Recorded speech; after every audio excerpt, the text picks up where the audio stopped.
शुक्लांबरधरं विष्णुं शशिवर्णं चतुर्भुजं प्रसन्नवदनं ध्यायेत् सर्वविघ्नोपशान्तये। శ్రీమన్నారాయణీయం ప్రథమ అధ్యాయంలో 4వ శ్లోకం. నిష్కంపే నిత్యపూర్ణే నిరవధి పరమానంద పీయూషరూపే నిర్లీనానేకముక్తావళి సుభగతమే నిర్మల బ్రహ్మసింధౌ కల్లోలోలాసతుల్యం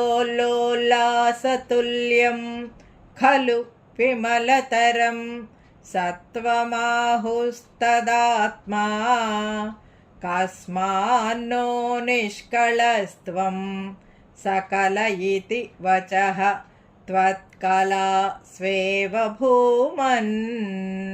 దీనికి తాత్పర్యం అండి, నిష్కళ రూపములో సముద్రము వలె జలింపనివాడా, సముద్రము వలె నిత్యపూర్ణుడైనవాడా, పూర్ణమదః పరిమితి లేని పరమానందమును అమృతముతో నిండిన సముద్ర స్వరూపుడా, అనేకమైన లీనమైన ముత్యాల వరుస కలిగినవాడా, బ్రహ్మజ్ఞానముతో కలిసి ముక్తులైన వారితో కలిసి మిక్కిలి మనోహరమైన వాడా, సర్వమంగళ స్వరూపమైన స్వచ్ఛమైన సత్వగుణమును సముద్రం వంటివాడా, స్వచ్ఛతరమైన సత్వరూపముతో కల్లోలమైన అలలతో తుల్యమైన వాడా, అలా సకల రూపమని భావము. ఇలా పెద్దలు చెప్పుచుందురు. శుద్ధ సత్వ స్వరూపుడవైన నువ్వు నిష్కలుడివిగా ప్రకాశిస్తావు. ఓ గొప్పవాడా, అధికుడా, సకలము యొక్క నామాలు, సకల దేవతల యొక్క నామాలు నీలోని